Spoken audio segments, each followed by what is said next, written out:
back today with a follow-up video about our recent trip to Dollywood in Pigeon Forge, Tennessee.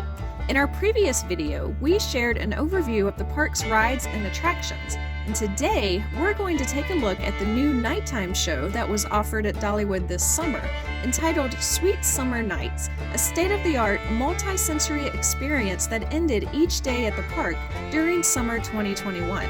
But first, we're going to visit Chasing Rainbows. This is a museum dedicated to the Dolly Parton story. Whenever we visit a museum, we don't like to show you everything that we see there. We want to leave a few things for you to learn on your own if you decide to visit in person. So we are going to show you enough just to kind of give you a flavor for what you can see in this museum. This one's dedicated to the story of Dolly Parton's life and career. Dollywood was originally opened as a small park called Rebel Railroad back in the 1960s.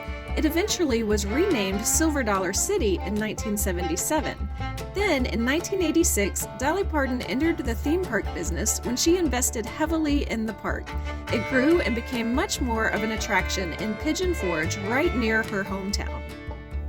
As you enter the museum, you go through what looks to be kind of a backstage area with a lot of pictures from Dolly's life. You go up this flight of stairs and get to the first room, which looks like an attic with all sorts of memorabilia of Dolly's life and career, kind of just shoved everywhere, so there's a lot to look at. While you probably will not meet Dolly Parton at Dollywood, although she does visit occasionally for special events, this entry room of the museum is where you will encounter a hologram of Dolly Parton face to face. She suddenly appears and introduces you to this museum that tells the story of her life. From there, you get the story of Dolly Parton's childhood, starting with how she was born in 1946, having been delivered by the local doctor named Robert Thomas, who was not only a doctor but also a Methodist preacher. The chapel at Dollywood is named after him, as we mentioned in our previous video about Dollywood. Dolly's family didn't have money to pay him for delivering their baby, so they paid him in a sack of homegrown cornmeal. In this museum, you see some of Dolly's toys, some artifacts from her home, and there's actually a recreation of Dolly's childhood home in Dollywood. You can visit a recreation of the two-room home where she grew up.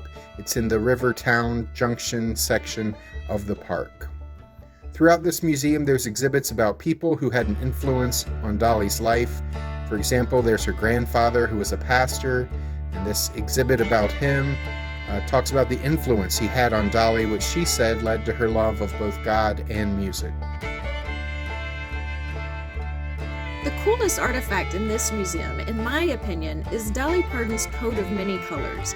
You may have heard of this because there's both a Dolly Parton song about this coat, and NBC put out a movie at Christmas a few years ago about how, as a young child, Dolly needed a winter coat and the family didn't have money to buy one, so her mother sewed a bunch of rags of various colors together to make a coat for her.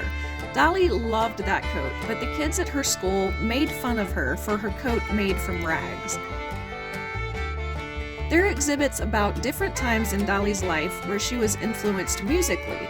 There's her marching band uniform from high school, exhibits about musical family members who had a big influence in her life, and of course, professionally, one of the earliest influences in her music career was Porter Wagoner, who kind of gave her her first platform nationally to perform on television. In fact, her popular song, I Will Always Love You, that was later performed famously by Whitney Houston, was written about her professional break away from Porter Wagoner to go off on her own musically.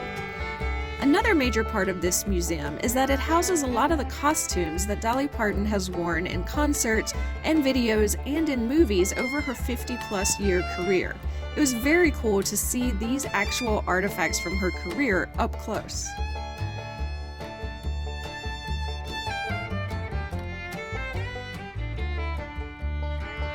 The museum also has many of the trophies, awards, gold and platinum albums that Dolly Parton has had over the years on display as well. Outside of the museum is Dolly's tour bus, which is referred to as her home on wheels. Apparently they usually do tours of the bus, but there's a sign out front saying we apologize for the inconvenience, but bus tours are unavailable at this time. I don't know for sure, I assume that may be COVID related, but you can still check out the bus right outside the exit to her museum. And right next to that is Dream Song Theater, where there's a show called Harmonies of the Heart. It's a music performance show that features Dolly Parton's cousin and two of Dolly's nieces performing. It wasn't open the day we went, so we did not get to see it, but we hear it's a good show. A lot of people are going to pass on all of this because they're at a theme park and they want to get to the rides. But if you're a big fan of Dolly Parton, or if you're looking for air conditioning on a hot day, or if you just want to learn more about her life so far, this is a really good place to spend 30 minutes to an hour. And before we give our final review of the Dollywood theme park, we just wanted to talk a little bit about the nighttime show called Sweet Summer Nights. While we talk about it, if you're enjoying this video, please click the thumbs up to register your positive feelings with YouTube. We greatly appreciate it. As we're putting this video out in September 2021, this nighttime show is no longer featured, though we wouldn't be surprised if something similar is offered next year, as this show was pretty popular.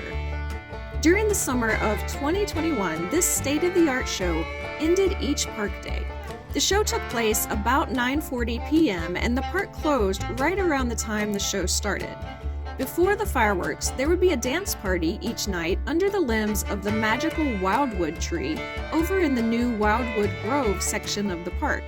The tree is lit up at night with some butterflies in the limbs that change color, and underneath this tree there was a DJ set up with some dancers on a stage.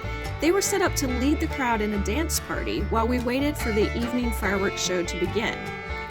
Our view of this show was partially obscured by a building. As we staked out a place to see the show, we weren't sure what direction we would be looking in the sky to view the show, so our view was not perfect, but we could still see most of the show. It started with several minutes of a fireworks display, but then the fireworks stopped and hundreds of drones filled the sky above Dollywood, and they were used to create 3D animations high above us. It was fascinating to see. I know Disney did something similar to this at Disney Springs around Christmas several years ago, but this was the first time we'd seen a drone show in person, so it was very cool to get to check it out. It was all really well done. It was kind of amazing how precisely these can be programmed to be in the right place at the right moment, making just the right motions. The drones formed designs, many of which were either music related or specifically Dolly Parton related in the sky.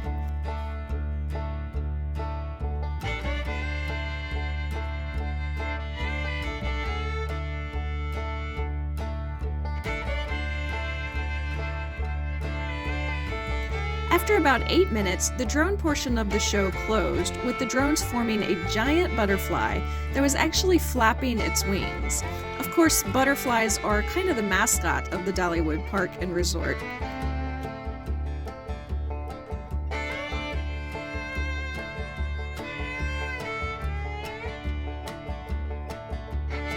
Then immediately following that, the drones formed a scenic view of the sun coming up over the Smoky Mountains. Dolly Parton became part owner of this park because she wanted to celebrate life in the Smoky Mountains. So the show ends with an opportunity to remind us of the area's beauty. And then moments later, the fireworks start up again and lead to a big fireworks finale. The show was great. The only negative to it was the fact that the park closed immediately as the show started, so everyone who was watching this show in the Wildwood Grove section of the park, which is very far from the park exit, then had to snake their way through the park walkways, which are not very wide in many spots, to get to the exit. And once we all got to the exit, we all had to wait for trams to get to our cars. The whole process took a long time. I would try to find a way to host such shows right near the exit, but that might not be logistically possible. Okay, our thoughts on Dollywood are that this is a great park. In fact, in 2020, Dollywood was ranked number 8 in the TripAdvisor Top 10 amusement parks in the entire world. Dollywood was the only United States park on that list that was not owned by either Disney or Universal. The rides are great. There's a lot of thrill rides, a lot of family rides. The shows are wonderful if you're into music. The food is good, and the ticket prices are reasonable. I kind of assumed we'd be bombarded with a ton of Dolly Parton music, like everywhere you go, Dolly's music would be playing over the speakers. That's really not the case. There certainly are some sections of the park where you hear Dolly Parton's music playing, but most sections of the park have other music playing over the speakers to fit the theming of that area. Next time we go, we are probably not going to go during the summer. The park is closed during the coldest part of the year from New Year's to mid-March, but Dollywood is open the rest of the year. They have Halloween events in the fall, Christmas events in December, so we're going to go check those out sometime, but we probably wouldn't return in the summer. Theme parks are just so crowded and so hot in the summer. We avoid going to Disney and Universal as much as possible during the summer, and we'll probably do the same with Dollywood in the future. I realize logistically there's some people who need to go to theme parks in the summer, but thankfully we're at a point in our lives where we can kind of take off and go any season we'd like. So we're planning to avoid the crowds and the heat going forward. It is worth noting though that if you want to visit their water park, Splash Country, it is only open in the summer months. If you have to go during the busy, hot summer, we suggest purchasing the Dollywood Time Saver if possible. This is their version of Disney's Fast Pass. For $58 a day per person, you can buy a limited time saver, which allows you to skip the line 8 times during the day at attractions of your choice. For $64 a day per person, you can get an unlimited time saver. This one allows you to skip the line all day long at any attraction where time saver entry is available. Finally, we stayed off-site at a hotel that we plan to do a hotel review of later, but Dollywood does have its own resort hotel on property. It's called the Dollywood Dreammore Resort. We looked into staying there. It was kind of expensive. It looks very nice, and we're going to try to stay there the next time we visit so we can do a review of the place. But in the summer, the price for a standard room is over $300, and a suite is close to $400 a night. You do get a complimentary limited time saver pass if you are a resort guest. There are a ton of hotels in the Pigeon Forge and Gatlinburg area, so there are a lot less expensive options out there, but this place does look really nice. They also have some cabins you can rent that can accommodate families or other travel groups that will need more than one room. If you are a theme park fan, we highly recommend traveling to Pigeon Forge to check out Dollywood for yourself. I'm Alice. And I'm Jack. If you haven't seen our Dollywood overview video yet, there's a link to it at the end of this video and in the description below. Please subscribe to our channel and click the notification bell so you'll be notified the next time we post. And we'll see you the next time we're traveling through.